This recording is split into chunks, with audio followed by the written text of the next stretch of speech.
Tidak ada yang bisa benar-benar mempersiapkan Anda untuk menghadapi tantangan dan tragedi seperti memiliki seorang putra yang diculik. Yang membedakan orang Yahudi lebih dari kualitas lainnya adalah harapan. Kami tidak pernah kehilangan harapan. Kita memiliki bentuk baru antisemitisme, yaitu penolakan terhadap negara Yahudi. Kita bisa mentolerir orang Yahudi yang tidak berkuasa. Kita tidak bisa mentolerir orang Yahudi yang berkuasa. Rabbi Doron Peres adalah Presiden Organisasi Zionis Dunia dan Ketua Eksekutif Gerakan Dunia Mizrahi. Dia melakukan aliyah dari Afrika Selatan dan tinggal di Yad Binyamin bersama istri dan keluarganya. Putra kedua mereka, Kapten Daniel Peres, gugur dalam tugas pada 7 Oktober 2023. Rabbi Peres adalah penulis buku baru berjudul Negara Yahudi. Selamat datang di Studio JNS, Rabbi Peres. Terima kasih, Steve. Merupakan suatu kehormatan, kesenangan, dan privilege bisa bersama Anda. Mari kita mulai dengan Daniel, yang telah menjadi simbol bagi seluruh negeri. Dan aku tahu baru-baru ini saat kamu berada di Amsterdam, mereka mengumumkan bahwa mereka telah menemukan teroris utama yang menculiknya. Sudah hampir 3 tahun. Bagaimana Anda bisa menjalaninya? Iya. Kamu tahu, dalam beberapa hal, aku merasa tidak ada yang benar-benar bisa mempersiapkanmu untuk menghadapi tantangan dan tragedi seperti memiliki seorang putra yang diculik. Dan, kamu tahu, sebenarnya 2 minggu pertama dia hilang. Kamu tahu, aku ingat ketika mereka datang memberitahu kami bahwa Daniel hilang. Aku berkata, apa maksudnya hilang? Kamu tahu, benar-benar tidak ada kabar tentang keberadaannya setelah 5 atau 6 hari. Kami mengira dia telah ditawan, tapi kami tidak tahu. Jadi, menghadapi itu dan kemudian berharap dia masih hidup selama 163 hari, lalu mendengar bahwa dia telah dibunuh pada 7 Oktober, dan menunggu 1,5 tahun lagi untuk pemakaman, lalu pemakaman. Jadi dalam beberapa hal, tidak ada yang bisa mempersiapkanmu untuk ini. Di sisi lain, aku merasa seluruh hidupku adalah persiapan untuk ini. Kau tahu, seorang rekan sesama Rabi pernah berkata kepadaku, dia datang mengunjungiku di 2 minggu pertama, dan dia berkata padaku, kau tahu, dia kehilangan seorang saudara laki-laki dalam keadaan tragis. Dan ayahnya adalah seorang rabi terkenal di Amerika. Mereka berdua rabi, dan dia berkata, ayahnya berkata kepadanya, kamu tahu, sekarang inilah kesempatan kita untuk melihat apakah kita benar-benar percaya pada semua hal yang telah kita katakan kepada orang-orang. Apakah kita benar-benar bisa menjalankannya, seperti yang orang bilang, membuktikan ucapan kita dengan tindakan. Jadi bagi saya, meskipun menakutkan dan menyakitkan, rasanya sangat menyakitkan setiap hari. Saya merasa, bagi saya secara pribadi, saya bersyukur bahwa saya memang mempercayai hal-hal yang selama ini saya katakan kepada orang-orang. Saya telah mendampingi banyak sekali keluarga sebagai seorang rabi komunitas di Afrika Selatan yang kehilangan anak-anak mereka dalam keadaan tragis pada anak-anak dari berbagai usia. Dan seberapapun menyakitkannya hal itu, saya merasa ada keaslian tertentu dalam hal ini karena saya benar-benar percaya pada apa yang telah saya katakan. Dan saya juga ingin mengatakan, kita baru saja, setelah Syabat Nahamu, setelah Tisha B'Av. Salah satu hal yang saya pelajari tentang apa itu penghiburan, Rabbi Akiva yang agung, yang menghibur, melihat kehancuran yang mengerikan dan menjadi penghibur besar bagi Israel. Dan para bijak itu biasa berkata, Akiva nihamta, kamu telah menghibur kami. Saya menyadari bahwa penghiburan itu adalah sesuatu yang tidak pernah saya pikirkan. Itu adalah sesuatu yang saya pelajari dalam 2,5 tahun terakhir. Orang pertama yang namanya terkait dengan penghiburan adalah Nuh. Zeyenachmenu, yang satu ini akan menghibur kita. Namanya Nuh. Dia akan dari kata penghiburan. Mengapa Nuh dihibur? Dikatakan bahwa, Tuhan, saya hanya ingin menunjukkan. Saya seorang rabi, jadi saya selalu memberikan ceramah. Tapi saya ingin mengatakan sesuatu yang benar-benar sangat berdampak dalam hidup saya. Disebutkan bahwa Nuh, yang namanya diambil dari Nehama, pertama kali kata Nehama digunakan dalam Taurat adalah dikatakan Vayinachem Hashem. Tuhan menyesal telah menciptakan umat manusia dan dia memusnahkan umat manusia. Rashi, komentator terkenal, mengatakan, apa hubungan penyesalan atau berubah pikiran dengan Nehama? Kata yang sama dalam bahasa Ibrani, Vayinachem, berarti bahwa Tuhan bisa dibilang mengubah pikirannya. Nihon TV, jadi aku sudah berubah pikiran. Apa hubungannya dengan penghiburan? Aku selalu berpikir, ketika kamu pergi ke rumah duka, kamu tidak berusaha mengubah pikiran siapapun. Kamu hanya berusaha untuk berempati. Kamu ingin mendengarkan, meresapi, dan berbagi rasa sakit dengan orang lain. Itu tidak ada hubungannya dengan mengubah pikiranmu. Tapi aku ingin berbagi sesuatu yang terjadi padaku. Yang menurutku, untukku sendiri, Steve, telah memberiku semacam pegangan hidup yang terus kupikirkan. Setelah 2 hari, 48 jam, ketika putra kami Daniel hilang, dan putra sulung kami, Yonatan, yang juga bertempur hari itu dan terluka, pada akhir hari pertama, 1 anak kami hilang, dan 1 anak kami terluka atau tertembak di kaki. Keduanya adalah tentara, perwira. Kami punya 2 anak laki-laki, 2 anak perempuan. Jadi itu benar-benar mengerikan. Saya hampir tidak bisa bernapas dalam 48 jam pertama. Lalu saya mendengar seorang rekan rabi saya yang anaknya terbunuh. Rabbi Weizmann, Yosef Weizmann, Rabi Kepala, Rabbi Weizmann, mendapat kesempatan untuk berbicara tentang putranya. Dan meskipun dia telah terpuruk dalam kepedihan, fakta bahwa dia telah bertarung sebagai bagian dari tim operasional, kamu tahu, tim itu sipil ya. Tim pertahanan sipil di kibuts itu, dan telah menyelamatkan begitu banyak nyawa. Dan hampir tidak ada yang terluka. Dan dia berkata, kau tahu, putraku telah menyelamatkan nyawa, begitu banyak nyawa, mungkin ratusan nyawa hari itu. Dan itu berarti generasi demi generasi. Dan meskipun ini sangat menyakitkan bagi kami, ada sedikit penghiburan dalam kenyataan bahwa dia meninggal saat menyelamatkan orang Yahudi. Dan Tuhan tahu berapa banyak generasi orang Yahudi. Ketika saya mendengar itu, saya bisa bilang, Steve, setelah 48 jam, itulah hal positif pertama. Saya berkata, wow, ya, saya berada dalam rasa sakit yang begitu besar di masa yang sangat kelam. Tapi itu adalah pertama kalinya, tiba-tiba saya bisa berubah. Rashi mengatakan, tidak ada kenyamanan dalam hidup tanpa perubahan sudut pandang. Dan kamu tahu, dalam hidup kamu harus segalanya dimulai dan berakhir di pikiran. Kamu tahu, para guru hasid kita mengatakan bahwa kata maksyafa, pikiran, adalah dengan mengubah huruf-hurufnya menjadi kata besimcha, kebahagiaan. Segala sesuatu dimulai dan berakhir di kepala kita. Dan satu hal yang benar-benar saya lihat, saya tidak tahu bagaimana kita melakukannya. Saya pikir bahwa saya menjalani ini dengan jauh lebih banyak keyakinan pada kapasitas manusia untuk menghadapi rasa sakit dan tantangan. Saya tidak tahu bagaimana, tapi saya percaya hati dan pikiran manusia mampu menghadapi hal-hal yang mungkin tidak pernah kita bayangkan bisa dihadapi. Jadi saya sering bilang, saya tidak tahu bagaimana kami melakukannya, tapi kami melakukannya. Dan begitu banyak orang yang melewati rasa sakit dan tantangan. Entah bagaimana hati manusia memang punya kapasitas untuk itu. Dan tentu saja saya merasa nefes Yahudi, yakni jiwa Yahudi kita, telah melewati begitu banyak penderitaan. Dan entah bagaimana, kita bukan hanya masih bertahan untuk menceritakannya, kita juga orang-orang yang paling positif. Lagu kebangsaan kita adalah Hatikvah. Kita tidak pernah kehilangan harapan. Tapi Jonathan Sachs sering mengatakan bahwa mungkin yang paling mendefinisikan orang Yahudi dibandingkan sifat lainnya adalah harapan. Namun, kita adalah bangsa yang bisa dibilang telah menderita lebih dari siapapun. Kita seharusnya menjadi ahli dalam penderitaan. Ya, kita punya banyak kompleks rasa bersalah khas Yahudi. Dan kita tahu bagaimana membuat orang merasa bersalah. Tapi kita juga ahli menjaga harapan. Kita percaya mungkin lebih dari siapapun di kelompok manapun pada kebaikan umat manusia. Jadi, aku tidak tahu, entah bagaimana. Cara pandangku mulai bergeser, dan aku mulai melihat bahwa seberapa menyakitkan pun hal ini, Daniel diculik dan meninggal di tempat yang memang ingin dia datangi pada hari paling menentukan dalam hidupnya dan generasi kita. Tidak ada yang memerintahkannya untuk meninggalkan posisi aman di dalam tanknya. Dia tahu bahwa dia adalah garis pertahanan terakhir.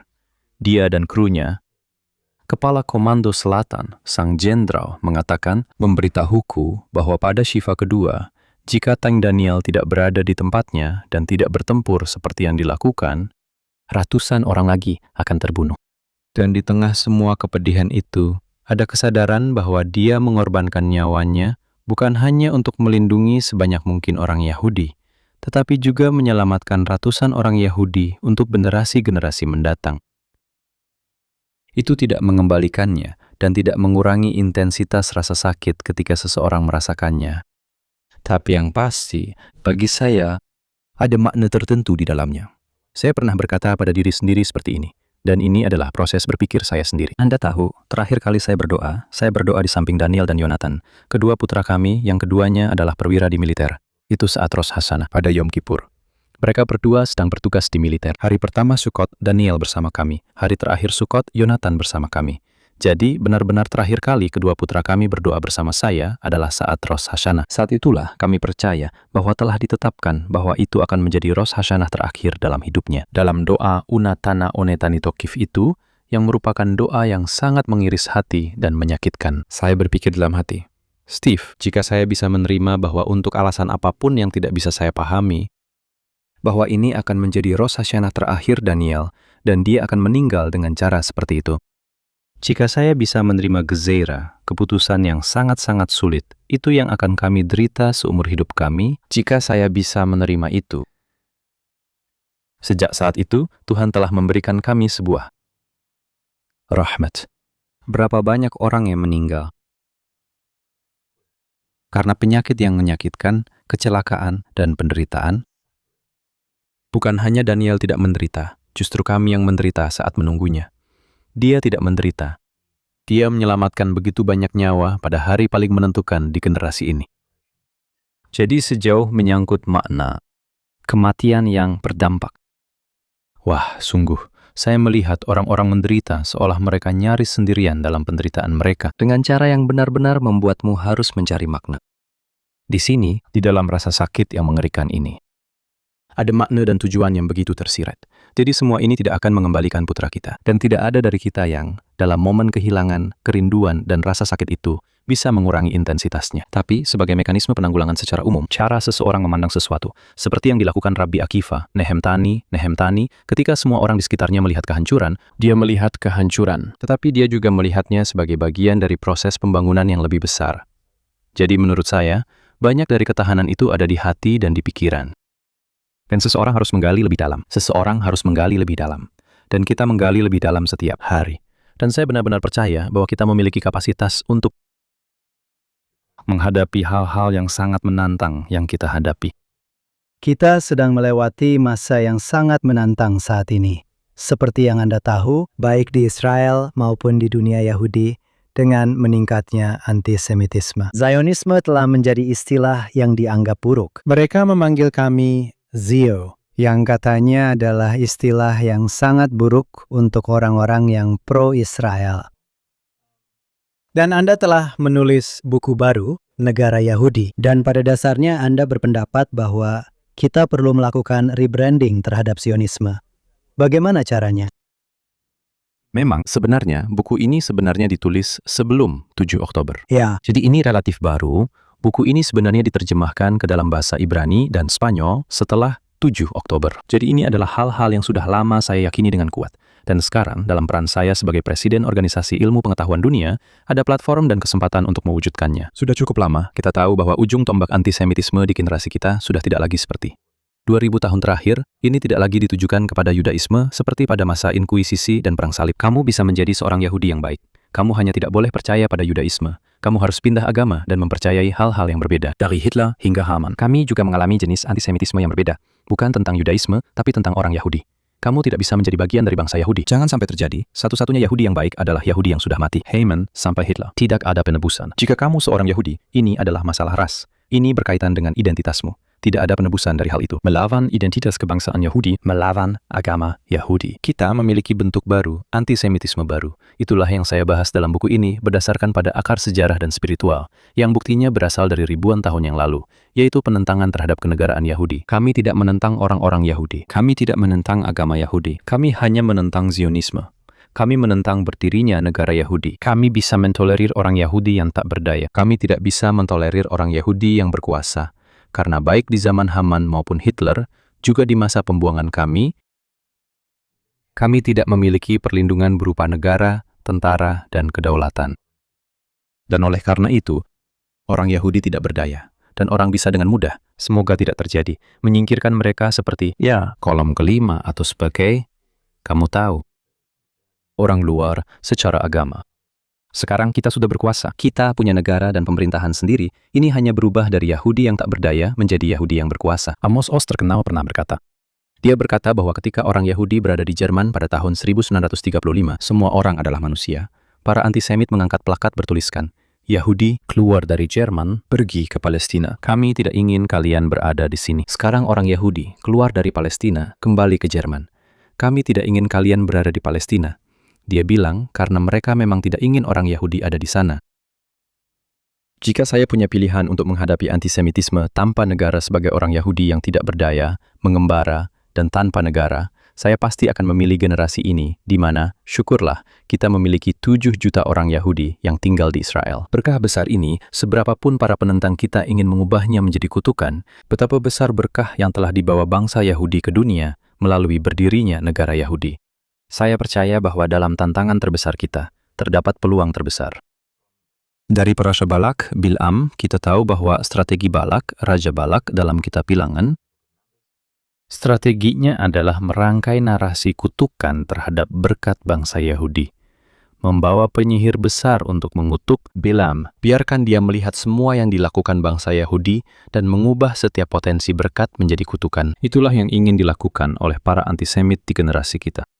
Tidak peduli apapun yang telah dilakukan bangsa Yahudi untuk dunia, kita adalah proyek dekolonisasi terbesar dalam seluruh sejarah.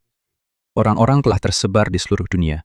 Tanah mereka diambil oleh bangsa Romawi dan kemudian oleh 10 atau 14 kekaisaran lainnya setelah itu. Dan di sini kita telah kembali. Tidak harus menyangkal hak orang lain atas tanah itu, tetapi menuntut sebuah tempat di antara sungai dan laut setidaknya yang telah disetujui oleh San Remo, Perserikatan Bangsa-Bangsa, dan semua pihak. Dan ini disebut penjajah. Dari semua tuduhan yang mungkin, ini disebut penjajah.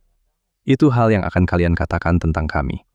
Proyek dekolonisasi terbesar justru menjadi proyek kolonisasi terbesar. Usaha besar tentang hak asasi manusia ini, seperti yang kita tahu, tidak ada negara lain di Timur Tengah seperti ini, yang menawarkan kesempatan kepada semua orang seperti yang dilakukan Israel, namun justru diubah menjadi tempat apartheid dan ketidaksetaraan rasial. Jadi, saya rasa kita 50 tahun terakhir, saya rasa kita sempat mendapat jeda sejenak dari sejarah Yahudi. Kita pikir, seperti yang dikatakan Fukuyama, mungkin kita sudah sampai di akhir sejarah dan semuanya baik-baik saja. Sekarang kita sadar, sayangnya, kita belum sampai di sana. Sekarang kita kembali dan benar-benar menghadapi virus antisemitisme ini. Ini sudah, seperti yang kita tahu, sangat ganas dan masih ada. Kita tahu apa itu sekarang. Syukurlah, kita berada di posisi yang jauh lebih kuat untuk bisa menghadapinya. Ini adalah tantangan besar. Kita tahu hari ini, jika pada tahun 1935, yang dianggap ancaman adalah orang Yahudi, hari ini yang dipermasalahkan adalah orang Yahudi yang bisa dibilang tanpa negara dan menyedihkan. Hari ini tantangannya adalah Zion. Jika dulu itu adalah bintang kuning, hari ini itu adalah bintang biru. Dan pertama-tama, jika saya harus memilih untuk menjadi yang mana di antara ini, saya akan memilih yang ini. Dan kedua, saya pikir kita punya tantangan besar, tapi juga peluang besar. Kita sedang berjuang di banyak lini di Israel. Saya percaya sekarang sudah saatnya untuk melihat pertempuran dan perang besar yang kita hadapi demi legitimasi moral kita di mata opini publik. Dan memperlakukannya seperti sebuah perang. Dengan melibatkan para pemikir terbaik dari kalangan Yahudi dan non-Yahudi yang mendukung Israel untuk menangani hal ini secara sistematis. Dengan cara yang jernih dan tegas, karena saya tidak percaya seseorang bisa menghadapi ini. Ngomong-ngomong, tantangan sudah dilemparkan, dan kita punya kesempatan untuk menghadapinya, dan kita memang perlu melakukannya. Dan tentu saja di Organisasi Zionis Dunia, yang merupakan organisasi global, Gerakan Zionis Global, yang pada intinya adalah dukungan untuk kenegaraan Yahudi. Hari ini berasal dari seluruh dunia Yahudi. Organisasi luar biasa ini memiliki anggota dari setiap wilayah geografis dan setiap ideologi saat ini. Mulai dari ultra-ortodoks hingga sayap kiri yang sangat progresif, semuanya adalah bagian dari Organisasi Zionis Dunia. Ini adalah rentang yang sangat luas, baik dari segi geografi maupun ideologi. Tapi kita semua tahu, apakah itu sinagoga reform atau sinagoga ultra-ortodoks. Dimanapun itu berada, apakah itu surga? Dari Bondi ke Montreal, ke Toronto, ke Buenos Aires, kemana saja di dunia, hari ini, kita menghadapi tantangan yang serupa. Dan itulah kesempatan kita untuk melihat bagaimana cara menghadapinya. Dan sebagai Presiden Organisasi Zionis Dunia, apa visi Anda terkait masa depan dan bagaimana kita mencapainya? Maksud saya tahu Anda sangat mendukung persatuan Yahudi dan agar semua tetap bersatu. Tetapi dalam praktiknya, itu tidak selalu mudah. Kita akan memasuki masa pemilihan di Israel. Ketika orang Yahudi bertengkar dengan sesama Yahudi, seperti yang pernah dikatakan seseorang, Anda tahu, bait suci bisa hancur. Dan karena kita baru saja, seperti yang Anda sebutkan, melewati Tisha B'Av, bagaimana kita sampai ke sana sebagai sebuah bangsa, dan bagaimana kita menjadi lebih bersatu dalam mendukung negara Israel. Begini, menurut saya, pertama, sebagian besar, saya membaca laporan Pew bahwa mayoritas besar Yahudi Amerika, 90%, begini, mendukung suatu bentuk kedaulatan dan negara Yahudi di tanah Israel. Jadi, jika Anda menghitung, 90% Yahudi Amerika dan persentase yang jauh lebih tinggi dari Yahudi di seluruh dunia dan di Israel, mungkin ada sekitar 95% Yahudi di seluruh dunia yang mendukung Israel. Ya, ada beberapa ekstremis di sisi kanan religius, Neturei Karta, mungkin hanya beberapa ratus orang. Di pihak kiri progresif, jumlahnya lebih banyak dari itu. Tapi mereka sebenarnya hanyalah gerakan pinggiran di dunia Yahudi. Dan terutama, pihak kiri progresif memang sangat berisik. Tapi mereka hanyalah gerakan pinggiran. Jadi pertama-tama, di dalam dunia Yahudi, mayoritas besar sangat mendukung kedaulatan Yahudi. Oleh karena itu, setiap penentangan terhadap kedaulatan Yahudi, bukan terhadap kebijakan tertentu, adalah penentangan, terutama ketika Israel saja yang disorot, sementara yang lain dibiarkan. Itu adalah penentangan terhadap identitas dan takdir Yahudi. Jadi pertama-tama, saya percaya ini adalah sesuatu yang seharusnya mempersatukan kita. Para bijak kami mengatakan bahwa ketika Ahasuerus melepas cincin materinya dan memberikannya kepada Haman untuk mencap dekret itu, tindakan itu mempersatukan bangsa Yahudi. Lebih dari semua, 48 nabi dan nabiah, yang 48 nabi dan 7 nabiah, yang bernubuat dan berjuang selama ratusan tahun untuk mempersatukan. Kami tidak bisa bersatu. Ancaman itu justru semakin mempersatukan kami. Sangat disayangkan bahwa justru ancamanlah yang mempersatukan kita. Akan jauh lebih baik jika kita bisa bersatu dari dalam, bukan karena faktor luar. Saya sungguh percaya bahwa dengan segala kepedihan 7 Oktober itu, dan meskipun persatuan hari ini tidak persis seperti saat itu, satu hal telah berubah dalam masyarakat Israel dan Yahudi. Kita telah melihat bahwa musuh-musuh kita akan melakukan apa saja dan hal-hal paling mengerikan untuk menghancurkan kita. Orang-orang Yahudi secara umum di Israel bersatu dalam kebutuhan kita untuk berdiri teguh, tidak peduli seberapa besar tekanan dari seluruh dunia untuk berdiri dan membela. Ada semacam persatuan yang terasa. Ya, tidak sejelas seperti dulu. Tapi saya memang merasa, sayangnya, ancaman terhadap negara Israel dan semua institusi Yahudi di seluruh dunia masih ada. Ini seharusnya bisa mempersatukan kita. Karena musuh-musuh kita tidak peduli siapa yang seorang Yahudi, Anda Yahudi aliran apa, Anda Zionis seperti apa, mereka tidak peduli. Perdebatan internal seperti ini sebenarnya tidak mengganggu mereka. Dan saya benar-benar percaya, ya, pemilihan umum yang demokratis memang sangat-sangat memecah belah. Saya berharap dan berdoa agar kita tidak melupakan gambaran besarnya. Satu hal yang sering saya bicarakan adalah lawan politik internal bukanlah musuh. Saya benar-benar merasa terganggu ketika ada orang yang mengatakan bahwa politisi ini atau ideologi ini adalah ancaman terbesar yang dihadapi Israel. Tidak, ancaman terbesar yang dihadapi Israel adalah Hamas, adalah Hizbullah, Iran, dan para pendukung mereka. Mereka adalah musuh. Siapapun yang mulai dari kubu Yair Golan sampai kubu Itamar Ben-Gvir, benar? Para pendukung mereka akan turun pada 7 Oktober untuk mempertaruhkan nyawa mereka. Dan kamu peduli dengan negara ini. Jadi, orang-orang ini bukan musuh. Kaum Haredim, sejauh yang saya yakini setelah 7 Oktober, kamu tahu, saya ingin mengatakan secara pribadi, saya tidak pernah punya masalah dengan kaum Haredim yang tidak masuk tentara sampai 7 Oktober, di tingkat apapun. Yang pertama, setiap pemerintahan sejak Ben-Gurion mempertahankan status quo. B, pihak militer sendiri mengatakan, kita butuh militer yang kecil tetapi cerdas, atau kita tidak membutuhkannya. Jadi, selama bertahun-tahun, dan syukurlah mereka mampu membangun dunia Taurat. Ya, di dunia Sionis religius, kami percaya pada belajar, dan juga bertugas di militer. Tapi ada pendapat yang berbeda-beda. Yang lebih sulit dipahami adalah setelah 7 Oktober. Ketika kita melihat bahwa kita telah menjalani perang terpanjang yang pernah kita hadapi, yang pernah kita jalani. Dan kita melihat tidak hanya ribuan nyawa yang hilang, dan puluhan ribu, 15-16 ribu orang terluka, dan tekanan pada para cadangan. Jauh lebih sulit untuk memahami sikap bertahan seperti ini, dan kamu tahu, ini jauh lebih sulit. Namun, saudara-saudara Haredi, mereka menginginkan kebaikan untuk Israel, meskipun mereka lebih mengutamakan segregasi, isolasi, dan belajar Taurat daripada bertugas di tentara. Mereka bukanlah musuh. Kaum kiri garis keras bukanlah musuh. Kaum kanan garis keras bukanlah musuh. Saya sungguh heran betapa cepatnya orang-orang siap untuk mereka tahu persis siapa musuh dari dalam, dan itu tidak pernah mereka. Itu selalu ideologi yang lain. Para bijak kita telah memperingatkan bahwa kebencian tanpa alasan adalah penyebab kehancuran bait suci. Saya ingin mengatakan, Steve, kamu tahu, saya belum pernah bertemu seseorang dalam hidup saya yang membenci orang lain tanpa alasan. Apa itu kebencian tanpa alasan? Saya belum pernah seumur hidup saya bertemu satu orang pun yang berkata, saya membenci orang itu atau ideologi itu tanpa alasan. Saya salah satu orang yang karena saya, bait suci itu hancur. Tidak, orang-orang punya alasan yang sangat baik menurut pikiran mereka sendiri untuk membenci atau tidak menyukai orang lain. Menurut saya, yang disebut kebencian tanpa alasan itu sebenarnya bukan tanpa alasan. Anda punya alasan yang kuat. Itu disebut tanpa alasan, karena alasannya tidak cukup kuat untuk mengubah lawan politik, lawan ideologi, menjadi musuh. Saat Anda tidak bisa membedakan antara pendapat seseorang dan dirinya sebagai pribadi, ketika Anda melihat semua yang mereka lakukan, mereka hanya menginginkan yang terburuk bagi orang Yahudi. Mereka adalah musuh orang Yahudi. Seolah-olah orang itu berkata, saya menginginkan kebaikan bagi orang Yahudi, dan yang lain tidak. Yang lain melakukannya untuk alasan pribadi dan tidak menginginkan kebaikan bagi orang Yahudi. Saya percaya itulah yang disebut sinat Shinam.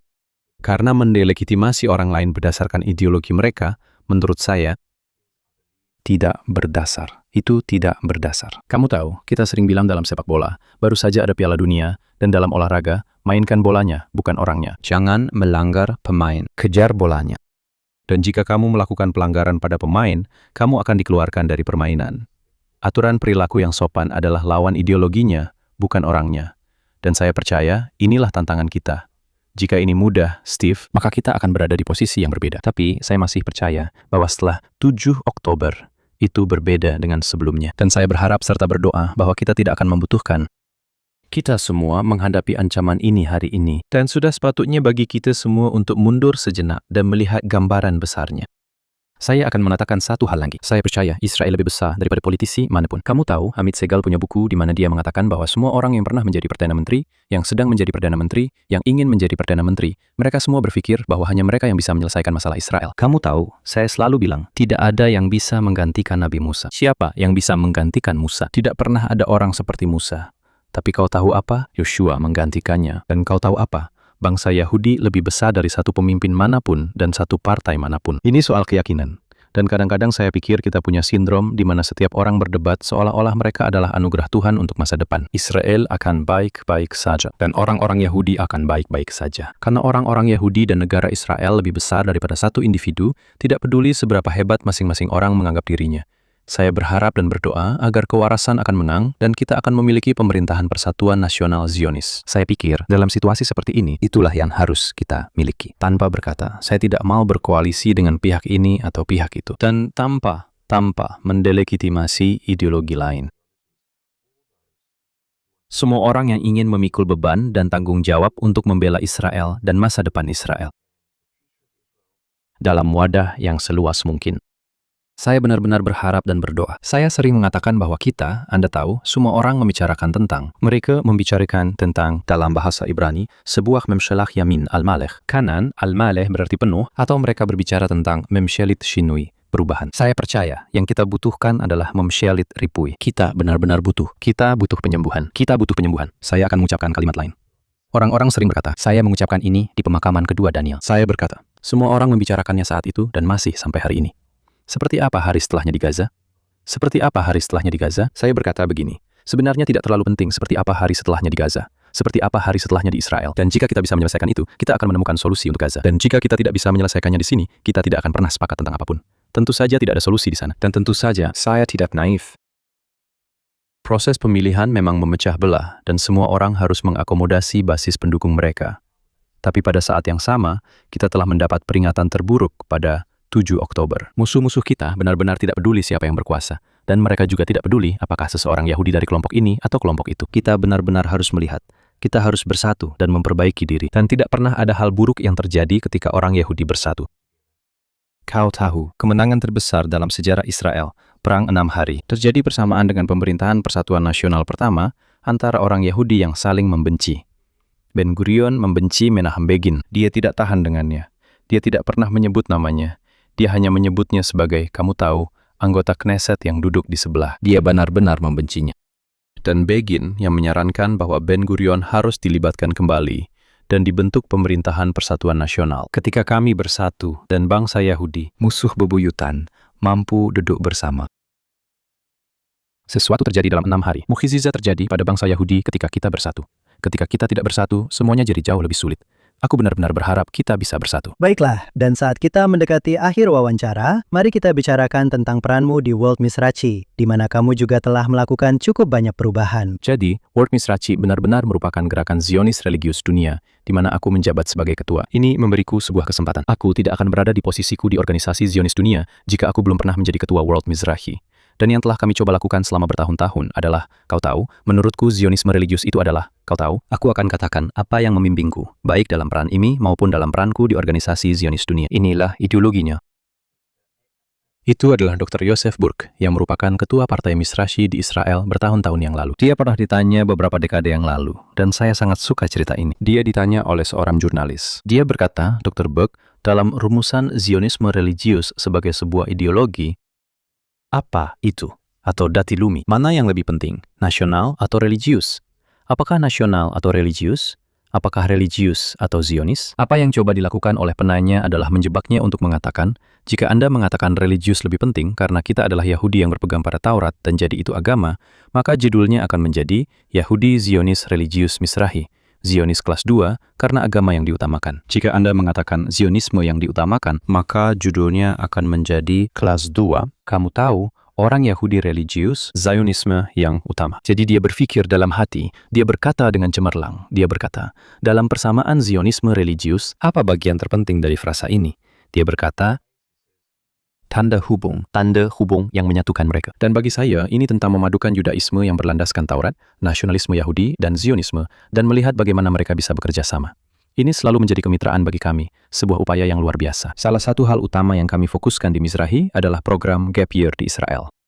Saya akan mengatakan bahwa tahun yang paling penting bisa dibilang dalam kehidupan seseorang jika mereka berada di diaspora adalah program Gap Year ke Israel untuk datang dan beristirahat setelah 15 tahun sekolah atau 12 tahun sejak kelas 1. Apapun itu, dan hanya untuk mengeksplorasi sebagai seorang Yahudi, apa artinya menjadi bagian dari bangsa Yahudi, untuk berkeliling negeri, untuk belajar di negeri itu, untuk terhubung dengan takdir kita. Apa yang kami katakan di Israel, tanah Israel, Taurat Israel, umat Israel, saya pikir itu sangat penting. Jadi salah satu hal yang sangat kami investasikan adalah program tahun jeda. Kami baru saja berhasil mendapatkan pendanaan yang signifikan, pendanaan tertentu yang sempat dicabut saat masa corona, karena, Anda tahu, tekanan.